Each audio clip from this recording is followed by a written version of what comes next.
Fun. How are you? Good. It's good to see everyone. Welcome to the Cameron Art Museum. My name is September Kruger, and I'm the Director of Lifelong Learning here at the museum. I'm going to do a quick bit of housekeeping so that I don't forget later on. If you want to all remember to just silence your device before we get started.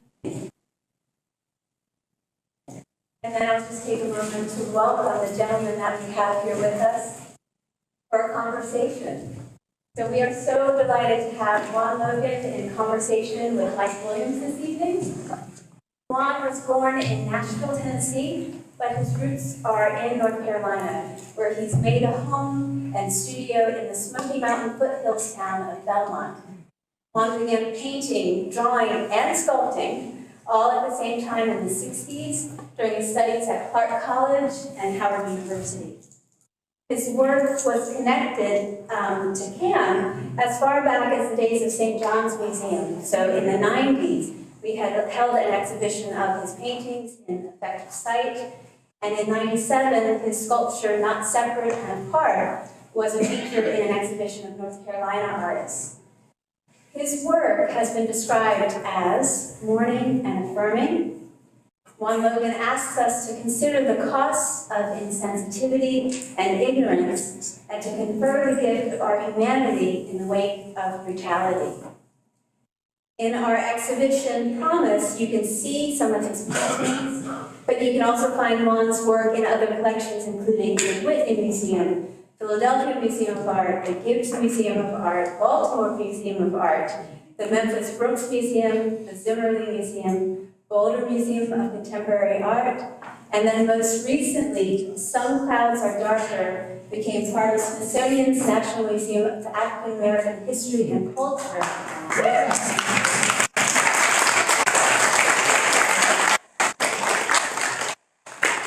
It's a breathtaking work that they have added to their collection. We are so honored to have you here with us this evening. And with Juan is Michael Williams of the Black on Black Project. Many of you may know Mike from his Continuum of Change exhibition that traveled to Wilmington in 2021, a powerful collection of paintings that we had on view downtown with great discussions that he built around those works, and he continues to do that work. Founded in 2016, the Black on Black Project works with artists of color on exhibitions and events that discuss issues affecting the community, and he seeks to bring communities closer together by promoting the principle of equity. Michael Williams is about fostering community, and he does so through art in its many forms. What a perfect combination we have here with us tonight. Please help me welcome Juan Logan.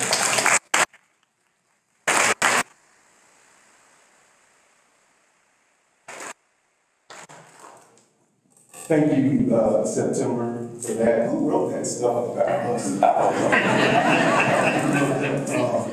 think you got something you want to say. That did good though.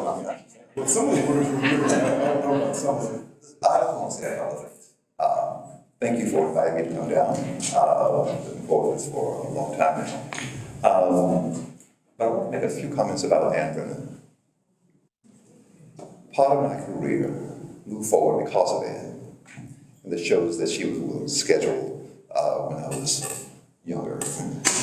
Both of them. And also Lynn and Florence Hardiman, they supported my work in terms of collecting it, by collecting it. And that made a difference as well. It's always been understanding that we can't move forward without the support of others. There are very, very few things that we can do alone, even in terms of, if not talk about my studio practice. I said, this is what we're doing now. I don't make my paint, I don't make my canvas, I don't make my paper. It's a we effort. It always has been. And it's so much easier to get things done with a we effort than an I effort. Yes. That's all. Thank you.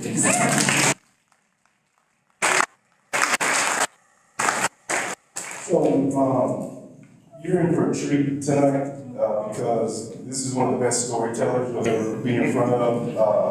Along with being one of the best artists you'll ever see.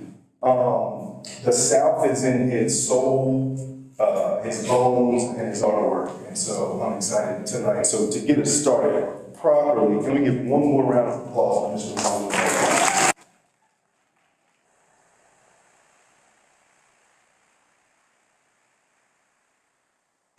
So I read somewhere that you said that your work, your artwork is your voice. And it's always interesting to me what contributes to one's voice. And for you, I think about that upbringing. I think about that relentless work ethic. You say you're in the studio every day. Sure. Miss Janelle might have some problems with that sometimes, but That's the she's trying to stimulate. She's in the studio every day. I'm thinking about some of the family members and some of the people who helped you with that work ethic. Where does it come from growing up in the southwestern part of North Carolina? My grandfather and my uncles. He had a wheat and corn farm, and I worked that farm with him, and that was just the nature of things. And it wasn't even a bad thing, it was just work. It's what you had to do to get the job done, and it wasn't going to happen without you. It's sort of like my uncle going out there milking the cows at 5 o'clock in the morning before he went to work. Wasn't anything special, it was just what had to happen. And I think because my grandfather and my uncles made things, they were not rich by any means, but they always had there was always a willingness, I suppose, to, if they didn't have it, they could make it. So they created things.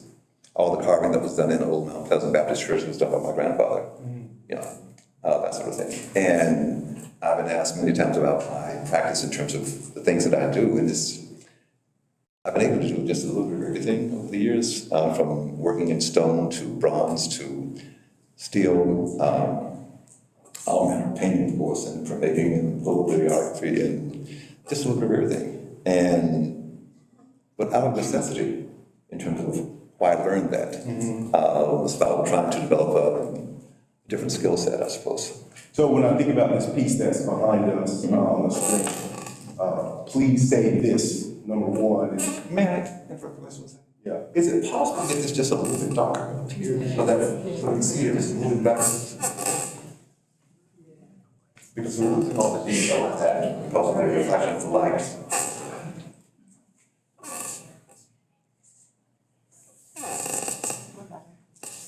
The interesting thing as they work on that about this piece is It's getting better. Almost there. you're collaborating on the piece. Yes. My grandfather made a part of this piece March 13th, 1916. Say that date one more time. March 13th, 1916. And see, it's with the understanding of when my family, the things they placed importance on. He placed the importance on that little bottle and the letter that's in that bottle and the piece of bread that's in that bottle. When we think of what reliquary is all about, reliquary is something, whole things that are considered sacred. In this case, I wasn't given that little bottle until 2002 by my aunt. But the letter reads, "Please save this. This is the last piece of bread my mother made the day before she died." That bread she made for the family, that was my great-grandmother. So for me, there couldn't be anything that was more sacred than that, made to feed the family. So with that level of collaboration, so when I was given that bottle, I called that bread and moved to that little bottle to rest in. And it would just stay in the family for the duration. You told me a story about you getting a phone call, or this is multiple phone calls growing up, and it was Papa Dreamer. And he says, "This is where you're going to go to work today." Yeah, I mean, farm life is farm life. So my grandfather would always hire me out. I mean, I was a teenager, and he said, "You're going to work over at Old Man Bain's place tomorrow." I said, no, he would call my mother and tell her where I was working. Not that I wanted a job, I was asking for one, So she would say, "Juan, tomorrow morning, 6 o'clock, you need to be over at Old Man Bain's place, bring in wheat and hay." I said, "Okay." And it wasn't the worst thing in the world. That's not something I wanted to do in the summertime. But when it was time for us to work, my mom had 4 sisters, brothers, all that sort of thing. So it was a big family, and everybody participated. I mean, I fully didn't expect my grandparents to do it alone. which made no sense. So we were all there when it was time to can food. We were all sitting in that kitchen, cutting up peaches, breaking beans, and all that. It's interesting to think about how we worked and how hard we worked. But we always benefited from the experience. Come winter, we had a lot to eat. It was always good. And my grandmother would always, she cooked biscuits every day, and she would always have this one really big biscuit. We made our own butter too. So she would make that big biscuit, put some butter on that thing, put a little sugar on it. Just like So it's interesting you describe this intergenerational surrounding that you had, and when you break down the neighborhood, that you talk about grandparents, parents, aunts, uncles, cousins, everybody's there. Oh yeah. Growing up in the 50s and 60s in that part of North Carolina, like, what was it like? It was interesting. I mean that sincerely. Interesting being an African American in that community. We were, in a way, isolated because we owned the land around us and that sort of thing. So we didn't really have to be. We raised our own food for the most part. But when it came to entertainment, there was the Stowe Park in the city of Belmont. And I don't know if any of you are familiar with that Stowe Park. The only day that we could go to the park in terms of African Americans was on Tuesdays. That was our day. So people came from Mecklenburg County, Union County, Gaston County, of course, all the surrounding counties, because that was one day that Black folks could go into the park and enjoy the merry-go-round, the Ferris wheel, the train, the movies, all of it, the popcorn, cotton candy. Other than that, we just weren't allowed to be there. I remember, in terms of what was it like, I remember when my mom changed schools, she was teaching at this all African-American elementary school. And when they integrated the other schools, closed that one, I remember the Klan coming to march for us. I mean, there's so many things that, were a part of my life during that period. So often, many times I talk about the things that we grew up with, the things that we experienced. And I'm not talking about them in some sort of theoretical way. This is my life. This is what I lived. And I mean, there are other pieces in here that we can perhaps talk about. I don't know. Did we include unconscious bias? We did. That's something that last time. Yeah, very, very good. Okay. This piece, this is my very first painting. And it's also, the previous piece was titled, Please Save This. And this also has the same title. This is a painting that I gave to my daughter. And it's really interesting to me because I did this I did that 62 years ago. Did you just date yourself? I fully acknowledge that. I don't mind it. But it is interesting. In my studio, I have work that goes back 50, 60 years. It's not that strange. I unpacked a painting a few days ago that had never been photographed. It had been shown before in a museum. But when it was shown there, they packed it up afterwards and sent it back to me, and it was fine. But it was never photographed, so I finally, it was on a tube, the painting is 10 by 10 feet, unrolled it and looked at it and decided I would go ahead and hang it up so we could photograph it. I said, that's not a bad painting. And I think it's sort of refreshing, look back at stuff like that. So it's interesting, your first painting, that's why I wanted to include it. Talk about where you were then and where you are now, the things you learned. Oh, gee whiz. If I made that painting today, I would make it on a different paper. I would use different materials to make the painting. But because my father was a Presbyterian minister, I think so many of my things were loosely tied to religion and Christianity on some level. And when you think about religion and Christianity, it's really sort of a Southern experience more than it is a Northern one.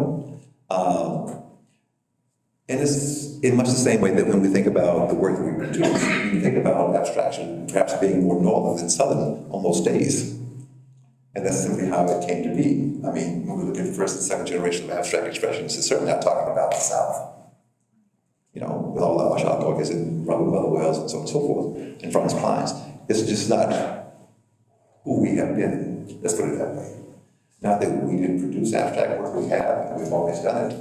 And it's always interesting to me that even when I talk to my fellow brothers and sisters and we talk about figuration, certainly we love the figure. We love those things that look like us. But abstraction has always been there. There's no way to talk about Africa and not talk about abstraction in a very rich, meaningful way, from culture to culture to culture, across the land. It's always been there. And yet, black abstraction is just coming to its own in a way. Abstraction today is coming back into its own. Because the figure has been so potent, so powerful for many days now. And we all know that, so. Robert Ferris Thompson in African Art in Motion kind of writes about that very thing. He was in my studio, he talked about the same thing. You see that humble brag? He's in my studio. You mentioned your father. So your parents went to HBCU. Mother, Elizabeth City State. My father went to Lincoln and Fisk. The great Lincoln University, yes, went to Fisk. I wonder how much of that HBCU education, you did go to Howard as well, kind of helped influence what kind of artist you wanted to be. We don't have a picture of this, but remember the artwork you made, I Am Black, right? Oh, yes. This is where you... I want folks to be clear about who I was and where I was coming from, why. Yeah. That was the whole civil rights thing. And the thing that I thought was most interesting about that experience, the curators would come by the studio, they would look at my work, and they would reject my work. They said it really wasn't black enough. They were looking for more anger, more hostility, something that spoke of the times. And I said, my work is just as hostile more than you want it to be. It's just that you can't see that because you're looking for something else. You are imagining that we are something else. We are about something else. Right. But what we've always been about is the truth. That's what they wanted to see. But different discussion. Well, it is a part of this discussion. Because I want to talk about the elegy series. When you think about memories and you think about I'm applying history to this as well. Sure. We forget, we have memories that we forget, we have moments in history that we forget. Talk a little bit about what you were doing with the elegy series. There's more than 108 of these in this series. 160 of them. 160 of them in this series. I've worked on these for the last, it's 2017. Well, 160 paintings. There are also drawings and that sort of thing as well. But normally when we think of elegies, we think in terms of a poem for the dead. But it can also be a serious reflection. So I'm using it to talk about memories and certainly the loss of it, the absence of it, the fragmentation of it, those kinds of things. But I'm also talking about the joys of it. All those things show up in one way or another. And the thing that I found interesting in talking with, I spent a lot of time hanging around old folks, and many of their memories are not tied to, it's not this straight line, because they don't remember everything. So they tell you what they remember, and that's what you go with. I think I mentioned to Mike that I used to hang out at this bar in Denver, Colorado, and only because of the food. This is a great story. But there were these guys from World War II in there, and they were wonderful. And they told the same stories over and over. So much so that I knew their stories and could participate. I said, you remember Colonel George? He said, yeah. I said, you know that scar on his face? He said, you know, I'm too I did. This is the idea that I was doing. They were. And it didn't matter. It certainly didn't matter to me because I enjoyed the stories. It's the idea that when that police officer is talking to 4 or 5 witnesses, they're all standing on the corner when they watch this thing happen, and they all remember something different, which is why we can't always depend on witnesses. But it also means that they prioritize based on their own experiences, which is what we all do. Yeah. And we recall the things that are important to us, that we say are important to us, and we even lose that many times. So in my paintings, I try my best to talk about that fragmentation. Some of the things are clearly on the surface, other things are fading into the background. That boat that I'm using, again, that first boat was done, 62 years earlier. But here we are again. This is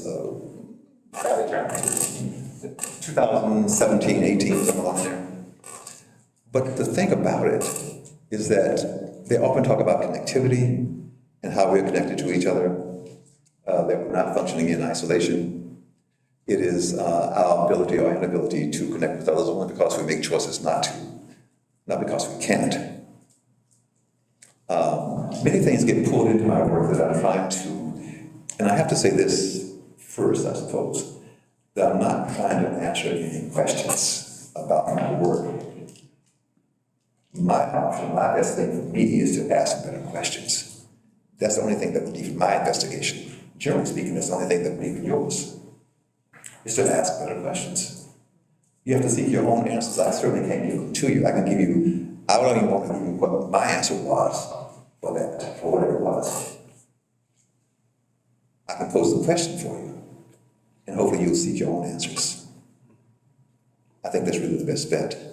Thinking of memory, though, and this goes back to my dad. See, my father, that's Juan Logan, died at about 3 or 4 years old.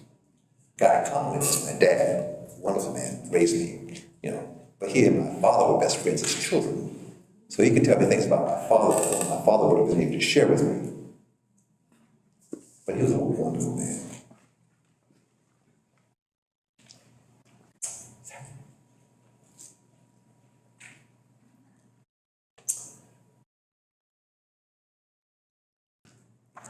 Before he passed away, we were sitting on the porch, and he said, listen, you got to go out there and get yourself some memories.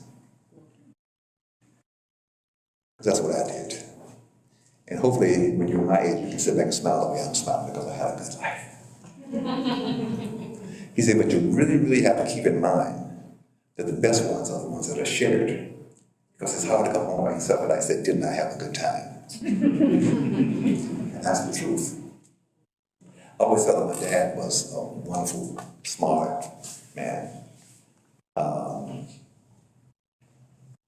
He helped me finish a lot of my sculptures when I was doing a lot of casting, metal. After he had retired and everything, we spent many days together. Anyway. It's interesting, if you have to go out and get you some movies. When you making this series, we talked about, and you just alluded to it, memories aren't in a straight line. Like, you and I were together a couple of weeks ago, and we might remember that completely different. Oh, absolutely. Yeah. But as we are grappling with all these things in society, I may view it one way, you may view it a different way. Sure. Anne may view it one way, Heather, September.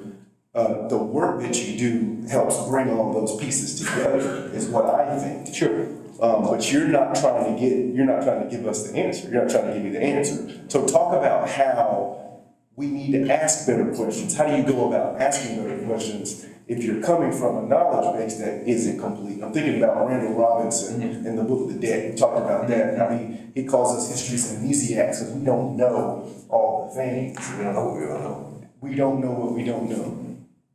But your work is trying to get us to seek that. I'm trying to get you to consider the notion.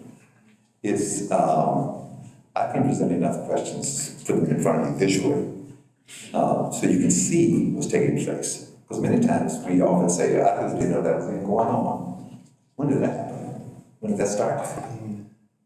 And I'm sitting back and say, well, it's been going on for the last 50 years. Why didn't you know? I mean, can you actually be so blind to what's taking place around you, or can you be so secure in being you that you don't even have to look around you? Did you meet with Toni Morrison's Playing in the Dark? Where she's looking at American literature. And she's essentially saying you can't really talk about American literature if you're not also talking about how Black people impacted that American literature, right? So because of that, I created a piece called Playing in the Dark. The mind existed as reflecting pools. So this head shape shows up in my work. I used it, I think I used the first one in 1967. So I've been using it for a long time now. And at first it was my head, and then it became my head of atronach, and then it became far more universal in nature. I always talk about it in terms of everything that we ever wear will be takes place there first, which is why it's so important. But then you look back at the black folk in there was the image of this black male standing there with no head, because people never interested in our heads, our thoughts, only our bodies. And that was about they were. But back to my reflecting pools. So I created these large steel reflecting pools in that head shape, filled with water. And there were, of course, these black reflecting pools and these whitish reflecting pools. And this woman was looking at it in the museum, and she says, well, if I'm getting these, I can just see everything. I said, I know. It's because we have to see everything. It's about surviving this American culture. Why would we not want to see? We know that Eurocentrically based history, because we have to. But beyond that, the European Eurocentrically based history that you know is that you transported us here. But do you know anything about where we came from? You truly know something about it. Africa in and of itself is so vast to start with, you can fit America in there many times over. The world is 4/5 people of color. What do you do with that? Long story short, when she looked at the white pools, she couldn't see anything. I said, but you don't have to. You're operating from a position of power. You don't even have to see yourselves.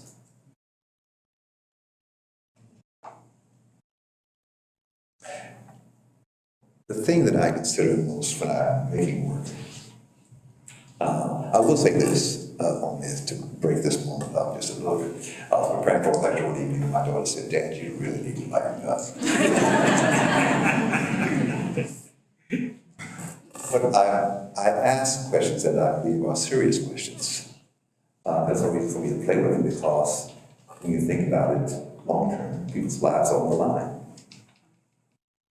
If you can, on some level, impact the outcome of someone's life in a positive way, or at least ask them to ask better questions of themselves so they can perhaps respond differently, then all the better. And many times, even if you tell them all the answers, if you're right in front of them, they still can't see it. But that's about choice again. We'll get to that. Yes, sir. Well, I'm thinking about, you wanted to break the moment up, I don't want to break the moment up, because I'm thinking about John Hope Franklin, From Slavery to Freedom. It's called From Slavery to Freedom, but it starts in Africa for that very reason, because there's a lot of stuff before the boats showed up, right? And he in the book, he writes that it's interesting that we weren't overwhelmed by what was here when we got here, because we come from these complex environments. Yes, we've done all of these things before, but that's not what different people see when they look into the figurative reflection, right? So what conversations other than that when you shared were you having as that was unveiled and as people were seeing it? For me, it was more about developing a way to actually deal with the concept. So that I could say the things I wanted to say, be that, and more than that. I mean, there were many days in the studio and looking at reflection into the reflection tool, and it was giving me everything. It's interesting too that sometimes we expect so much from other people, but we don't expect those same things from ourselves. So can you say that one more time? But it's so true. People expect so much. You should know this. And the one thing that we always know, of course, we know every black person in the world, because the city and the towns and the country and the nation is small. So you're from Manhattan. So, oh, do you know? Well, of course I do. What is that? But it's one of those funny things. But so if I ask you where you were from, and you say, well, do you know everybody there? I said, well, no. I said, well, I expect me to then. But it's not just about that kind of thing, It's about genuine knowledge and understanding, and one's ability to accept where we are and where you are in the process. How good can we be is perhaps the question. How good do we want to be? Just in terms of being a human being, nothing special. I was doing a lecture at the Met Museum, and the question was there, and they said, well, what do you want? I said, I want us to be better. Better people, better human beings. And it wasn't so much about art. It's the thing in that moment that, I don't know if you remember seeing the painting on the wall, you were so articulate. Yes, I remember seeing it. Yeah. There's this big painting on the wall, it's not huge, like it's 7 feet by whatever. Yeah, one of the kids. And it is, Only 7 feet by whatever y'all call it. well, I mean, I'm showing you big things. But the thing that's really funny about it, okay, so after the lecture, the Met, I was going downstairs in the elevator, and this woman said, Juan, I just love your talk. It's really wonderful. You know, you're so articulate. I said, you know, that's all from your tongue, sweet smell of roses. Thank you. And she didn't understand that at all. So then this piece is this big head, these other heads inside of it, and it's filled with these white roses. And when I showed the piece, it's all scented with rose scent. So it fills the room. When they asked Mr. Powell, General Powell, about that, he said, you are so articulate. They said, well, what do you expect? I'm chairman of the Joint Chiefs. Why wouldn't I be?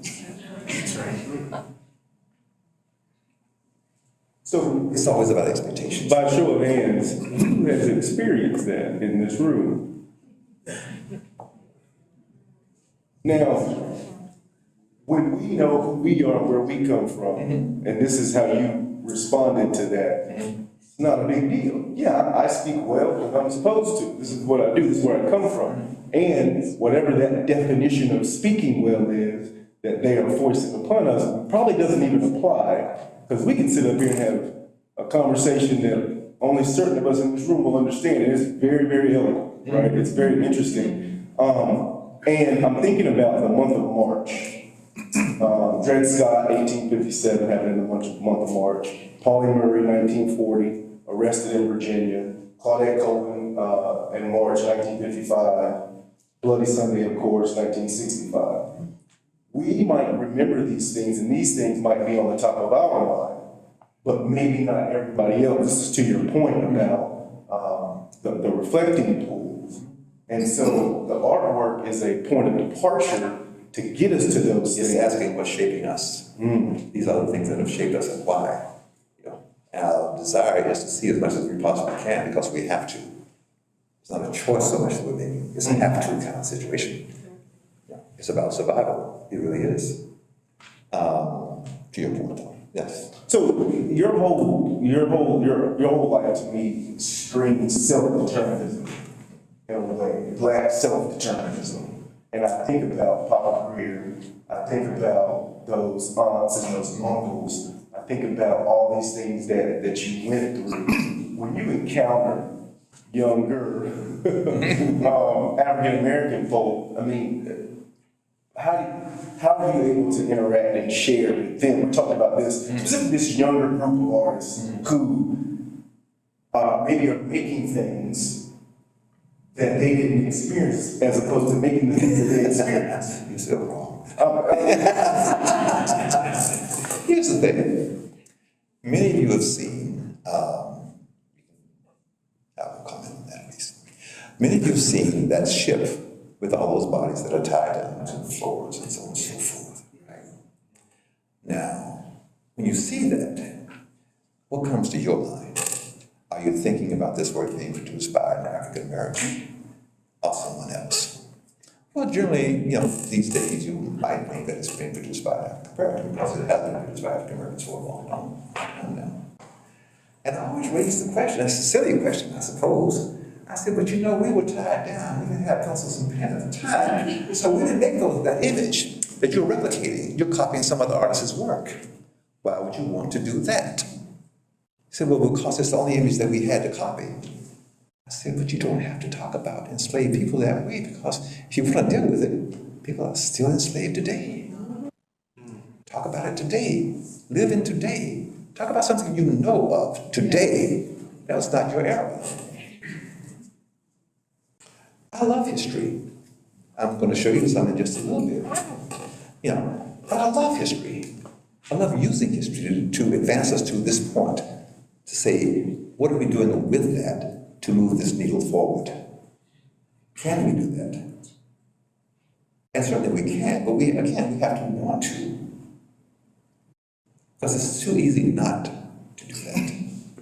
To rely on those old tropes and everything else and say, oh yeah, well, you know, no, not really. I don't know. Because see, when I look at my family, and they would say, my son asked me, we were walking down, my road used to be a dirt road. We were walking down the road one day, and he said, well, what happened to me is something that happened to you. I said, son, just look around, you're home. I said, what this community allows you to do is to fail miserably. And they will love you just as much as they love you today if you succeeded in every way. It's not about that, they're going to love you regardless. That's who we are. That's what we do for each other. That's how we survive. Can we underscore that point? Because I think the way that you grew up, subsequent generations, all that intergenerational goodness, maybe it wasn't there. I was lucky enough to know my great-grandparents, which is an amazing experience to talk to people born in the 19-teens and the 1920s, because you get something called perspective, right? And so my great-grandparents' house is still there, we own it. My grandparents' house, we own that. So I always have somewhere to go, to your point. Right. That's not the experience that everybody has. Oh, no. And so how do you encourage people to look for that part in their family history? Because it exists somewhere. Oh, it does. And the thing that I think, and it, again, so often I talk about this from a Black perspective, but I'm talking about this in terms of a human perspective. That's what I'm really talking about. The things that I know about my family, you should also know about yours, you see, but often don't. Particularly young kids, young people, generally. I spent years before my mom passed away recording her. We spent 17 years recording our family history. But the one aspect of our family history that most families leave out is our medical history. We wanted to know what was killing us. So we documented all of that as well. And honestly, I mean, it paid off. It paid off for me. I don't discuss this often, but it's a true story. Most of my stories are. The men on my mom's side generally died around 54 years old. Her brothers and all that. So I said, okay, and I understood why, everything. Around 54, I had a heart attack. And then the next day, I had 5 bypasses done. Now, for me, I had to go back after I was out of the hospital with all those kinds of things, fully recovered. I went back to the source. The people that were, I think, purposely trying to kill me, you see. Because I would go to this restaurant probably 3 times, sometimes 4 times a week. And I would say to them, yeah, I have another bottle of cheese, vegetarian, and only please. And that was Burger King. I said, you know, I was supportive of you for years. And what did you give me in return? A heart attack. I said, come on. Is that as good as it gets? So I haven't been back. And that's been, 20-some years ago. What you're speaking about is this piece we have up now, unconscious bias. Yes, indeed. 1,100 or more. I kept 1,100. Sometimes you say 1,200, so let's set the record. It's 1,100. It's 1,100. 1,100. But the thing about this piece, this was a piece I did to talk about my family, talk about my father, all those things.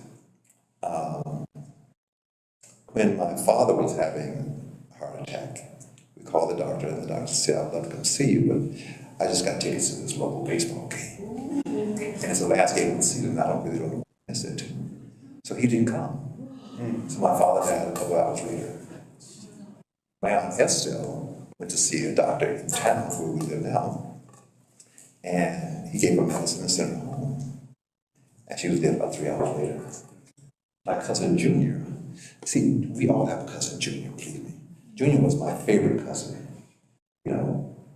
And he did drive fast cars and talked about women and gave me liquor to drink way early in life. That favorite cousin, right? He checked out Charles Medical Center and we were driving home. And he was complaining of chest pains and sweating profusely. And the nurse said, well, when you get home, just take an antacid, you'll be fine. He died in the front seat with me about a block from the hospital. See, that was unconscious bias playing out in my life. So this piece is really also about a study in the New England Journal of Medicine, where they surveyed about 1,500 cardiologists, and only the variety of the survey was race and gender. All the cardiovascular problems were the same. White males were referred to specialists about 98% of the times. White females and African Americans were given medicine and sent home. And when the doctors showed the results of the survey, they say, well, it's not being done intentionally, so it must be an unconscious bias. Hence the name.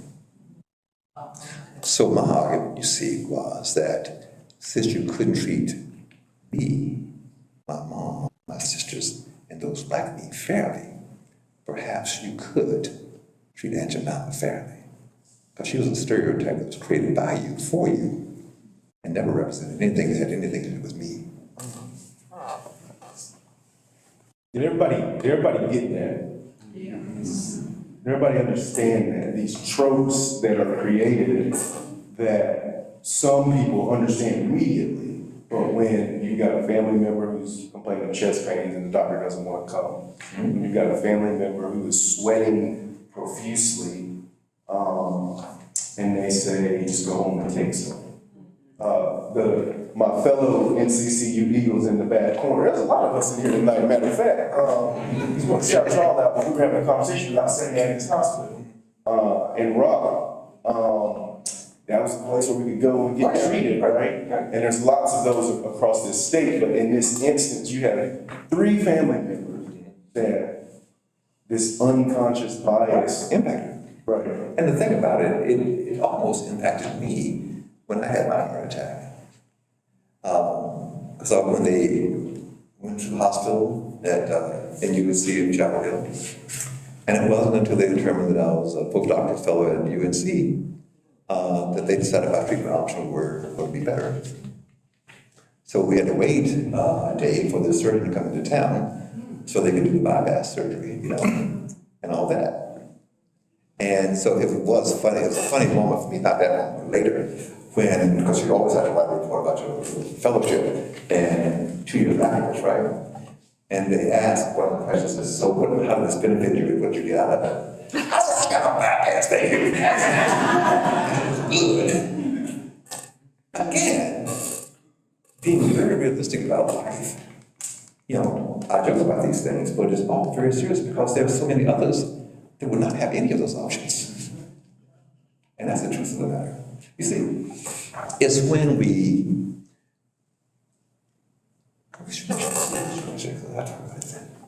yeah, I'll get back to that. Okay. All right. I want to talk about the heart and soul of Dixie because I want to talk about identity a little bit. Oh, yes. And thinking about the South. Mm-hmm. And then I'm thinking about this piece. Remember, I was walking by it and I was like, you got to tell me this. And we probably spent 45 minutes just talking about it. So break that down for our audience. You know, it's so often we attribute where we are today in the South, particularly, you know, not to fellow brothers and sisters. It's because of someone else's success that they really got us to where we are today. But without black labor, there wouldn't be here today. It just wouldn't exist this way. So the painting, I did this 30 years ago, is simply raising the question. The title is Heart and Soul of Dixie. So it's asking, is the heart of Dixie a black heart? Or perhaps the soul of Dixie is indeed a black soul. We are the soul of Dixie. There is, you see, there's a piece in the studio that I put together years ago. You know what the citrus truffle yard is? See, my other areas, so botany, I love growing stuff, you know, I mean, I just do, you know. But a citrus truffle yard is a 3-leaf plant but a very, very thorny plant. It's often used as rootstock for orange trees in Florida because it's, can withstand cold. But in getting it from the North Carolina, I think it's where I got this stash from, is this container that's filled with all of these thorns, but they're really, really tight in this little container, a big container. And I said, you know, this is what being Southern is all about. Is learning how to negotiate that space, or perhaps knowing how to negotiate that space without getting stuck. Yes. And when you know it well, you go right through it and never feel a thing. And one little prick, others not so much. But again, it's who we are in the South. I love the South. I do. And all of who we are, and I'm not. I think the objective many times is for us to work to change it. If we honestly believe that it should be changed, it can be better. But again, that's a different question. And I can't answer it for you. You have to want it for you, along with everybody else. That navigation, I'm thinking about Adolph Reed, the South. He talks about leaving Arkansas, going to New Orleans on a Trailways bus. That's how long ago this was. A trail. Right, it's all like, I know what a Trailways bus is. And he talks about being on the bus, and you had to sit in a certain place on the bus. But there was nobody on there except for and some young black students. And they made a stop, and an older white couple gets on the bus. And he says in the book, he had his bottle of whiskey in his flask, and he's going to sit in the back. Talking about having to navigate and negotiate. Right? It's a very, very different experience, and how the bus driver says, well, you young folks got to move. There's plenty of room up front, but he wanted them to move specifically. Right. Now, we had already desegregated public accommodations at this point, but this navigation was still there. And so I thought about that excerpt from his book when I first saw that painting. And the navigation that has to happen, that still happens today. Tell you a quick story about that sort of thing. When I was driving, I was probably 16, 17 years old. I was being chased by this man because I blew my horn at him. And he became really, really ticked off about the fact that I blew my horn at him and decided to chase me. And of course, during those days, the only thing that could come out of it would be harm, right? So as I drove into my community, I love close-knit communities. I drove on down when, turn over where my grandparents lived, my uncles and my grandfather and all those folks. My grandfather was all that folk, just my uncles.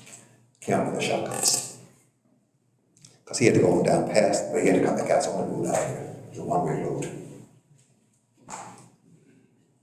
And they just told him, said, don't come back. He never came back. And also, I want to say this too about the love of community and all those kinds of things. See, because my family was surrounded by I was surrounded by a whole bunch of old folks. My grandmother's contemporaries, this is Cousin Mag, Miss B. Eisenhower, all those folks. So I used to spend a lot of time at the river fishing with Cousin Mag. We had bamboo poles, trucks and everything. Spend time down the river. And I was talking to her one day, because I said, wisdom, you see, making you feel better about being you. She says, everything going okay? I said, people talk about my feet because they're so big, She said, oh, come on, man, you got to go into those things. You'll be just fine. And I was just fine. It was a simple little thing, but the things that, it's about nurturing. And certainly she could have said something different. But I loved how that whole community nurtured the young people in that community. It was just a good thing, that's all. Continuing that identity piece, let's talk about the Ghost series. Oh, yes. I mean, you look at these and you wonder, well, what are they? Yeah. We worked on these for about 10 years.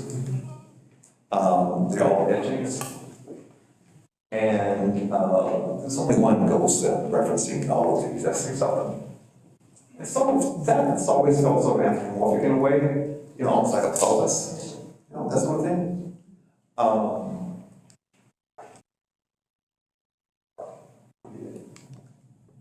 And that's just, You see, I'm arguing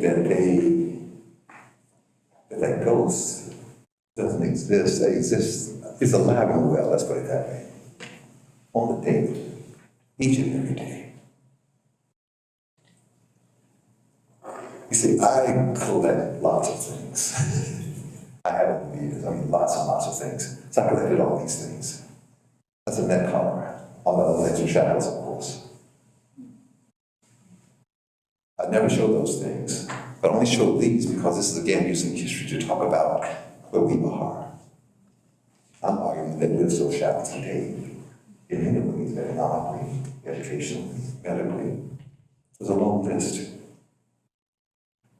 And going back to the studies, remember seeing roots?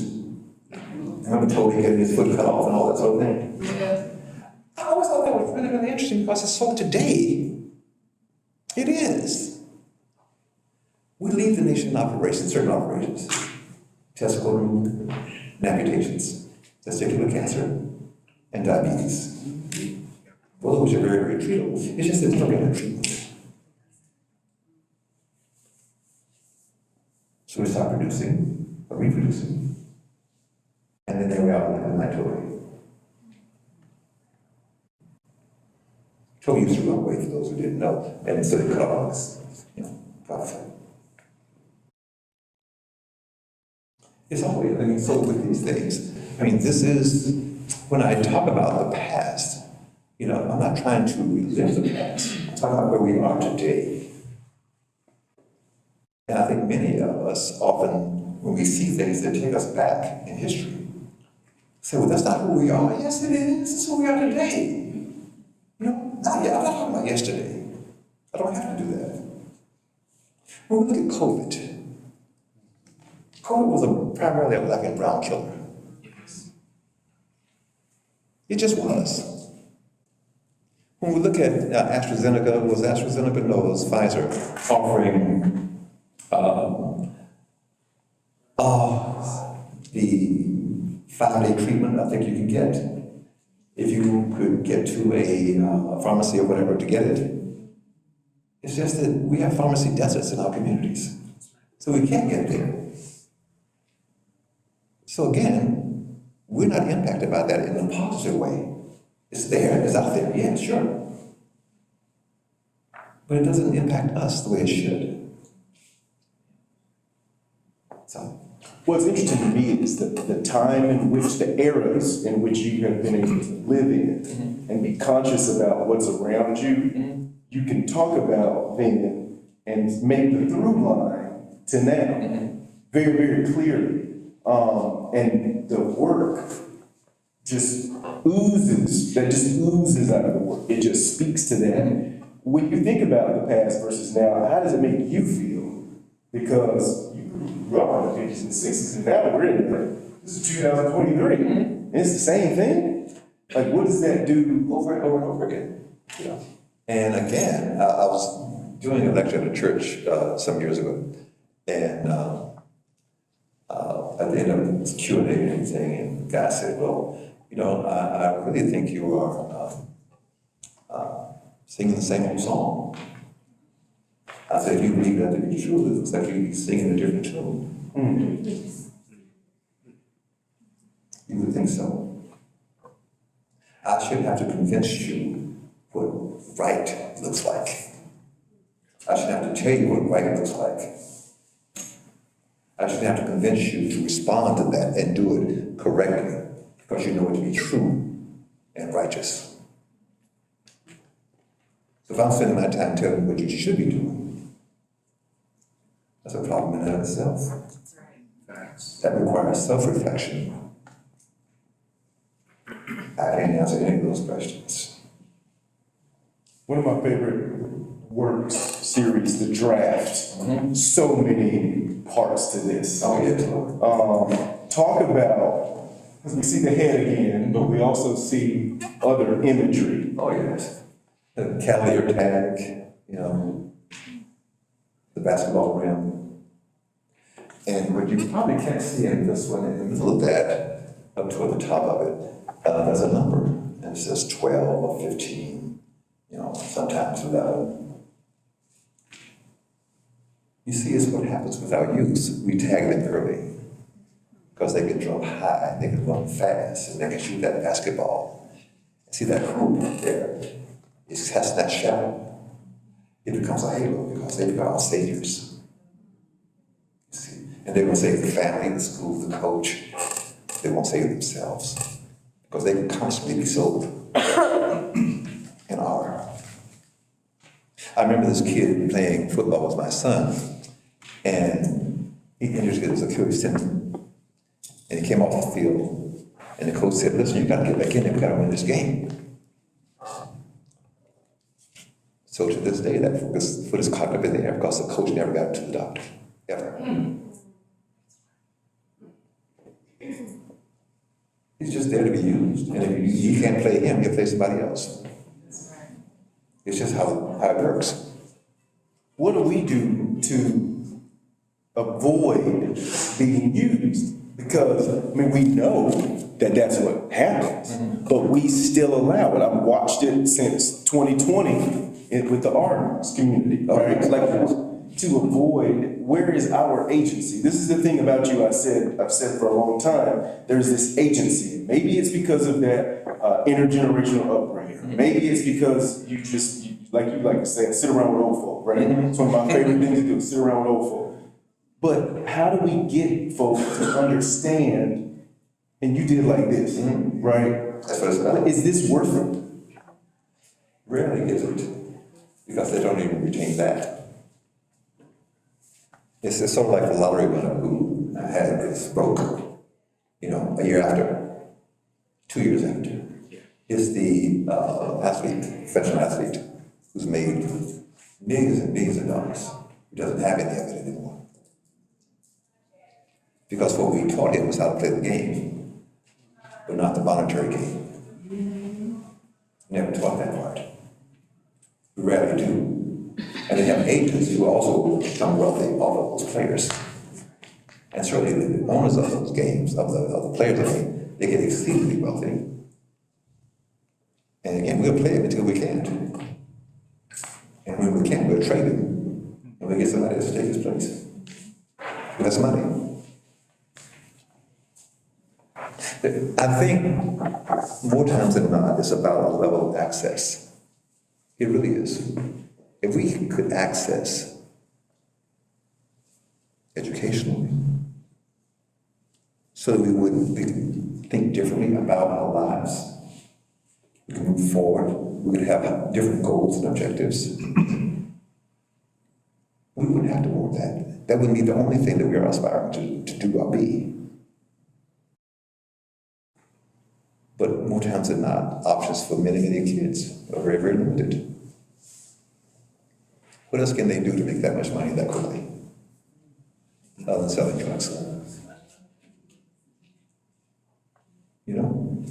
One of the things I noticed growing up, then we'll move on and talk about one more piece, is the examples of the Black men and women who I was able to be around. And thinking about the educators, this is, what I'm about to say is not meant to be taken a certain way, but I'm just thinking about how they carry themselves. I lease a building downtown Wilmington across the street, Mr. Terry B. Richardson's law office. Saw him walk out today with his suit on, his suspenders, right? And that was the image, a lot of these retired educators that are in here tonight, that's what they projected, that's what they saw. So we had something to aspire to dream. I'm thinking about self-esteem, I'm thinking about self-worth. Sure. So if we get our self-worth to a point where we understand that it's millions of dollars, but maybe we'll weigh the risk versus the reward a little more. Yeah. How did you do that Or did you go through periods where, oh man, I could work with this gallery over here and make a bunch of money, or maybe I need to keep working and grinding? I was living in Atlanta with my brother, and he was working at a hospital. He was a pathologist. And Howard University grad. Mm-hmm. Howard, yeah, my brother, yeah. He did Howard, Yale, Howard, and then was Carolyn, same thing. I mean, doing all that. It's just that we never imagined that we could, because we were always told that we could. Can you repeat that a little slower this time? We never imagined that we could. That was never an option. But we were always told that we could do this, and that we wanted to do. And failure was not an option. And that's just what it was about, you know. So the idea of the three of us, all of us have had children and so on and so forth, and I think about Carolina in Chapel Hill, and so my daughter went there, her husband went there, three of my nephews went there and did their MBA law degrees and dental degrees there. One's daughter is there, finished her dental degree as well. My other daughter did her master's in 18th century French literature there. I mean, why wouldn't they? Their children will all do the same things. Again, it's about expectations. The hardship, as it relates to any of that, of course, is when they go out into the world, is that you know nothing, many people know nothing about those expectations. So all you see, another example, I used to cast, I was doing a residency at Kohler Company in Wisconsin, you know, Kohler, the bathroom people, right? And I was casting a lot of iron and working in pottery there, doing slip casting. And it was really fun because I had all my garb on and everything, my big boots, and I was a little dumb on the dusty side because we were making molds that day. And I was in this restaurant, and this woman looked across, and she was maybe from here back to the back wall where September is, not quite that far away. But she was walking, getting up out of her table, all the way to her table to empty her waste in the trash receptacle. And she looked across the room and saw me. She went back to her table, picked up her purse, and then emptied her trash. I said, we are fast. We're not that fast. I said, but here's the problem, though. I said, you are afraid of me, and you know nothing about me. Nothing at all. I said, I could be the guy that could save your life. So I did this big drawing about that. I mean, the drawing was huge, just maybe 5 or 6 feet tall, and I think 12 feet wide, something like that, right? And in the first panel is this sort of black anthropomorphic form that says to see. The middle panel is this 5-foot black penis that says myself. The last panel is completely empty except for the words, as you see me. So to see myself as you see me, you can pass my blackness on my sexuality. So you never actually see me at all. And you are so afraid of me. Which seems really, really crazy. It does. You know nothing about me. What I can and can't do. You have no idea what my skill sets are. Survival of otherwise. You know nothing. It's just really curious, that's all. I think about young people who go through those kind of aggressions all the time. One of my favorite books is Black Mental Health Matters by a guy named Aaron Snyder, marriage and family therapist. And he talks about, you know, you continuously tell a kid they're ugly or they're stupid. I mean, that's kind of what they're gonna, so if they continuously have those experiences and we're not telling them otherwise. Right. You said something that you never thought that you could not. You said couldn't, but could not, right? So that means you know that you could. Right. Is there a language barrier, a communication barrier between generations? Oh, yeah. And what do we do about it? I would submit that it's on my generation versus the generation after me. It's on both of us because we're not communicating effectively. Right. How would you say we handle that? Are you familiar with the phrase disclaimer of authorship? It's when you're told something repeatedly, so often that you actually end up believing it, and the author of that steps away from it and says, I don't know why they think like that. So we've been told that we can't swim, we're not good at math. There's a long list of things we're not good at, that we can't do. And we've been told so often that at some point we actually start believing that we can't. Unfortunately, parents do the same thing. When little Johnny fails to pass that test or whatever, he said, well, black boys aren't just not good at math. Little Johnny doesn't even hear that. He needs to figure out a strategy to help him succeed. He needs to believe in himself, most importantly. So, it's a funny thing having this conversation with you tonight. Because when we talk about all the things that we've talked about, for me, this is all about art. It's all about art. This is what art is for me. To look at, to place all these things in a visual context, to decide what that looks like. And it matters. It really does. It matters. It's a very layered conversation, so I want to end by talking about Sugar House. Oh, yes. Break this down, and then we will show the detail of Sugar House. 1837. And the thing with Jamaica, the thing about Sugar House, it was also used in Charleston. So the owners of the slaves were offering their movie slave people there to be broken. That trail mill doesn't operate anything. It's not crushing any sugar cane, it's not doing anything. The board that you see up there, that's in front of them, is there to keep them upright. They're tied on, so they can't really let go. The trustees of the enslaved people on the ground with cattle nine tails, beating them until they drop, and then they just hang there. And then they get enough energy back up so they can start walking again. But the idea is to bring their spirit, their will, their desire. And that happens to us in so many ways on an ongoing basis. And when I say us, see, the thing I perhaps should have said early on, because this is such a true statement. When I talk about us, I'm not just talking about black people, I'm talking about us, everybody in this room. That's right. So when that housing debacle occurred, you think it just occurred with us? Everybody lost their homes. Everybody's homes were underwater, and on and on and on. The banks came out well. They did. But not just in my community. We didn't lose any homes, but understand, in many communities, they lost everything. It's us that I'm talking about.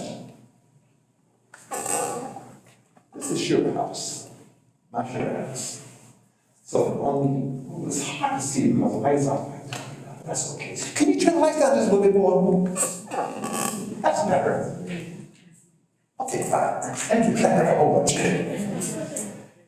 What you see is that the beggar's hand coming in from the right side, and he's holding that brass ring that we all say we have. That ring doesn't make sense to me. Just grab that brass ring, we're gonna be okay. But you notice that he's collected people. You see, that big crowd actually is offering for those houses and everything else. As soon as it leaves, then it becomes dirty and shaken and everything else. It's no longer what he was offering. He's there with his clean, pristine bow tie that sparkles, because he's all about goodness. He said, I know you can't afford this, but I have anything. But he knew. And then it's more harsh that treadmill. It's not treadmills, they're lottery tickets. That's what it's all about today.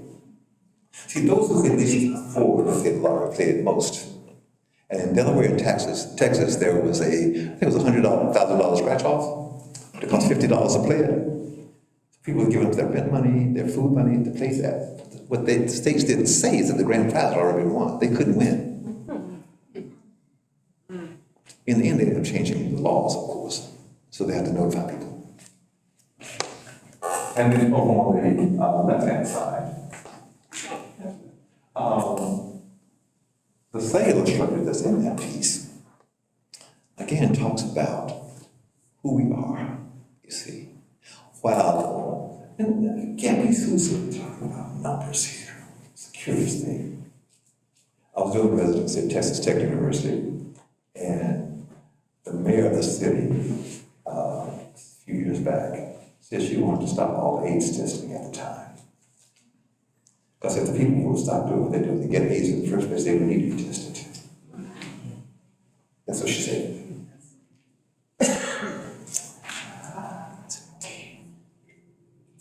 And then we were talking about teen pregnancy. I said, you do have to understand when you talk about American culture. You have to understand. When you're talking about people getting food stamps, and you're talking about American culture. I said, there are only 20 million of us, and all of us are asking for food stamps. So just a sheer numbers. You're not talking about us when you say those people. It's not us that you're talking about. You're talking about teen pregnancy, you're not talking about us. Because we don't have the numbers. That's right. That's right. Acknowledge the fact that we don't have the numbers in this country. We just don't. And again, I think the thing is, if anything else can be said about this piece, but anything that I've said tonight, that we've talked about tonight, is that it's really, for me, it's all about art and all about our American culture. That's what I talk about in my work. Our American culture. Not mine or yours, but ours. I was doing a lecture at in Appleton, Wisconsin, at Lawrence University. It was the funniest moment because it was St. Patrick's Day. I said, there are many Scots in the room. And his hands went up. I said, that's really wonderful. I said, so, what we look for tonight? I said, surely when you see me, you're Scottish, right? Surely you do, because I am. And I can give you all that history in terms of why I am. Is that what you were anticipating? Probably not. That's okay. One thing that I do know, you see, is that I've been able to get back in those 17 years that we did all the research and things. We got back to late 1700s in terms of family. And we were owned by people and all that sort of thing, sold by people and all those things. And hated by political. See? It's when I won't go into that. Let's have a brief Q&A before we run out of time. There's a lot of history that I can go into is what I'm getting at, and way too much. It's easy enough for me to say this, that when I think about on my grandmother's side, on the Logan side, his mother was owned by the Elliott family in the mountains, North Carolina. And he was a captain for the Confederacy. I said, does that mean my daughter can join the Daughters of the Confederacy? It is what that means, right? Because we have that lineage. You know? I mean, that is what they're talking about, right? That makes it valid and doable. What do you say? I was doing a show in South Carolina, in Columbia, and this gentleman came in and he said that he introduced himself, we talked. And I said, well, where are you folks from? He said, you know, up in the mountains, in McDowell County. His last name was Elliott. I said, is that a John Elliott in your background? You know, I mean, that would be getting back early 1800s, probably. You see, that would have been my great-great-grandfather's brother. I said, what's happening, cuz? he assured me that he would stay in touch. And you know, he never did. I was doing a show in Charleston. He went to that, he didn't come to the opening, but he went to see the show. And he told the gal was there that he was my cousin. So, anyway. Let's get the lights up and take 3 or 4 questions if you don't mind. Thank you, Grant. Thank you.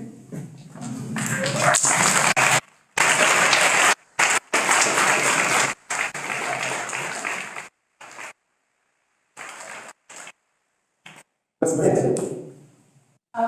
want to ask about your first picture in the ship. Is there someone standing in the ship? The first painting, Yes. that was Jesus standing in a boat. I was. Yeah, yeah. And I always thought it was really curious that I did that thing so long ago, and that those boats have come back into my room now. You know, and they're even, we didn't show you those, but they're even real boats that I made that exist. I mean, real boats that you can float in the river. You have that? I mean, we can talk about it. It's interesting, you have the head figure, the bow, and what's the third one that always kind of? Oh, they're clouds, and the clouds are always about, it actually goes back to when I was a kid, you know, and you're stretched out on your back in the field, looking at your clouds, and you can imagine all these various forms and things going by and all that. All of our hopes, dreams, and aspirations are tied up in those clouds. So I'm sort of getting ready to start on this big painting, and I've found these other two parts that go with it. The painting, I don't know, maybe, I was thinking it's going to be, not small by any means, but it's going to be 20, 24 feet maybe long. You know, it's a nice size piece. Let's see, my studio, well, go to the next image. I don't think we have it. Oh, you didn't have it? Oh, okay. Well, the image of my studio. I want them to come see you. I want them to drive. Oh, come see me. But the studio is a little over 7,000 square feet. And so I can hang things, the ceiling goes up about 24 feet. And so I can hang just about anything I want. I can leave it up as long as I want. And that's what it affords me, the opportunity to work on something, but to work on it endlessly. You know, I can work on it for a few months, a few weeks, or a few years. It doesn't really matter that much. But the piece that I'm doing, though, is that there's a big boat. There it is. Yeah, there it is. Can you move those lights one more time, Brandon, please? Yeah. So it's a fun place to work. I can't play basketball in there, though. I want you to know. But it is, I think the idea behind this big piece, though, is it's a boat that relates to those clouds. Because it's just a big boat that's filled with all those clouds. And it really is referencing what we say we're going to do for all those migrants that we don't do. Yeah. And again, I talk about lots of things. There's even one painting where I was acknowledging these kids that are being held on our southern borders. So in this painting, there are 5,700 heads of these children in this one painting. You know, and I said, well, this is only 5,700 children. There's so many more that are not included in this painting. So, yes. Yes. I want to ask you about being an artist that you have been for several years now. Mm-hmm. So kind. You say that having been an artist makes you more self-aware of individuals and people, sort of a self-analysis. Mm-hmm. I don't see that in the average person. Mm-hmm. I know you like history, and I guess I'm asking because I was an identical twin, Mm-hmm. so my self-awareness had to come from that. Sure. But from what you are saying, I do get the impression that your analysis of your art and your paintings has a tendency to make you more aware, self-aware of you as an individual. Such a wonderful statement. Thank you. I have to agree. I think you're dead on. I think because I'm constantly looking, because I'm trying to, for decades now, trying to ask better questions about what it is I'm looking at, or investigating, or exploring. You're absolutely right, you know, and you have to be aware. When we talk about fragments in terms of memories and those kinds of things, when we go away and you see the texture on the wall that's really, really interesting for whatever reason, you know, all the color of it, you know, all the music you listened to, all the food you ate, and all those kinds of things, you only take back portions of that with you home. And a photograph is never going to do the job. It just won't. It'll give you a sense of what it looked like, but not what it felt like, you know, in that moment. How good that food actually was. Or whatever it is you were examining or thinking about. So again, when I try to paint those experiences, if you will, you know, I never can complete an entire narrative about that experience because I don't recall all of it. I just don't, you know. Well, You remember you were telling a story about you being, listening to these old men talk about the war and how you were able to join in. I'm thinking about what Ms. Todd is saying in the context of my father, how he's aging. He's doing some of the things my grandfather did, in which he would tell fragments of stories. And it's like biblically, you read an account of Matthew, you read an account of Mark, you read an account of Luke, and you got to put them all together. Right? And then one day he'll tell the complete story all together, and he's becoming more self-aware about the things that he experienced. So it just goes back to, you talk about the memories and the clouds and the boat and how it's moving, all the things. It's very, very interesting to think about. it is, it really is. And the thing that I was hinting at earlier is that the thing that I would suggest that we all do, given the opportunity, is record all the people that we know and love. Because particularly all our older citizens, because once they're dead and gone, the thing you will miss most is not that photograph of them. It's that voice. It's that laughter. It's all of that.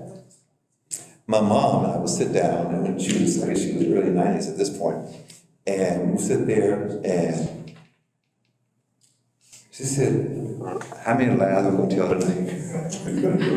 I said, I don't know. She said, good. I said, we're going to gossip a little bit. I said, we're going to gossip some too. And we were just talking with each other. You know, we were the only two there, you know. What was the best thing in the world? So now I have all these snippets. Some are 2 minutes long, some are 5 minutes long, you know. I have lots of them. So I can call up this man any day of the week. You know, best thing in the world. Let's take one more and then we'll wrap it up. And if you know me, you know I'll keep saying that, but I mean it this time. Let's take one more and then we'll wrap it up.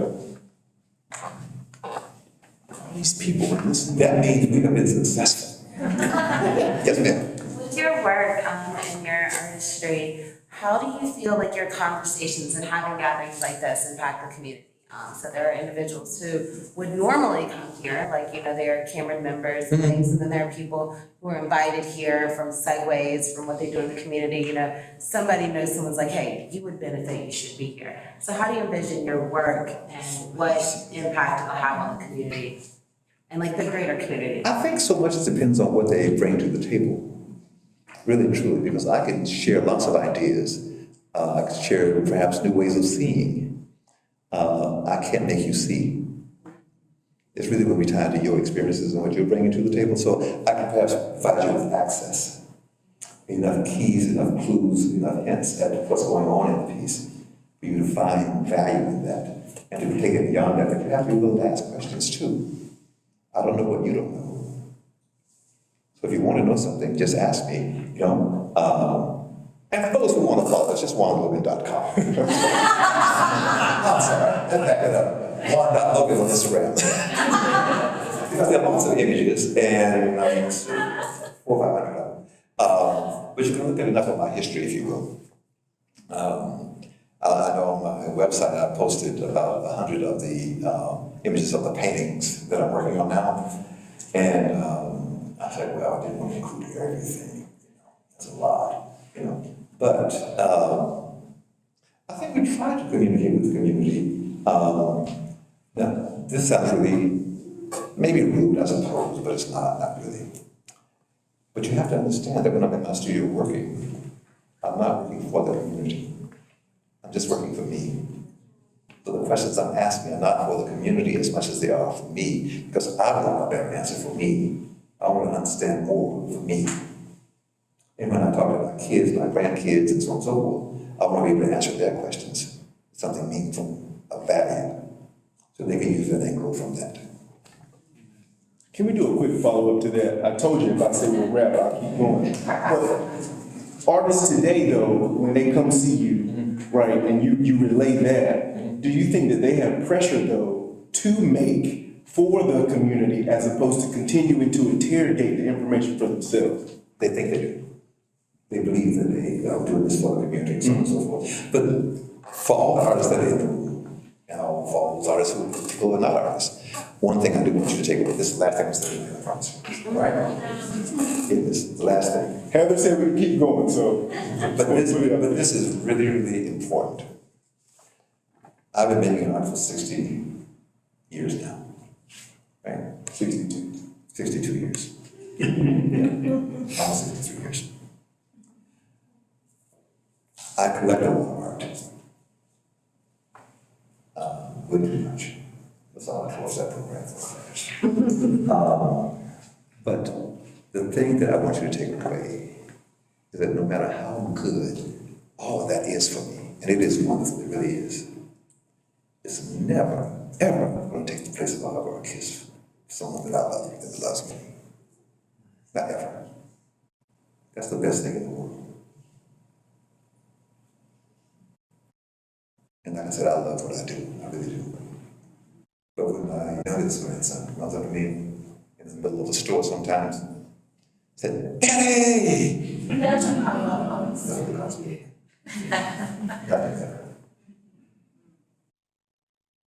So, thank you for coming.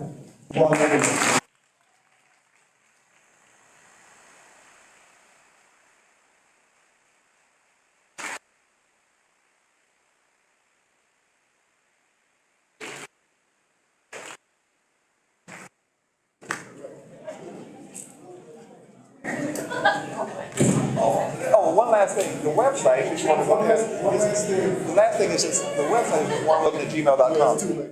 I'm juanlogan.com. Juanlogan.com is the website. And the Instagram is just juan.logan.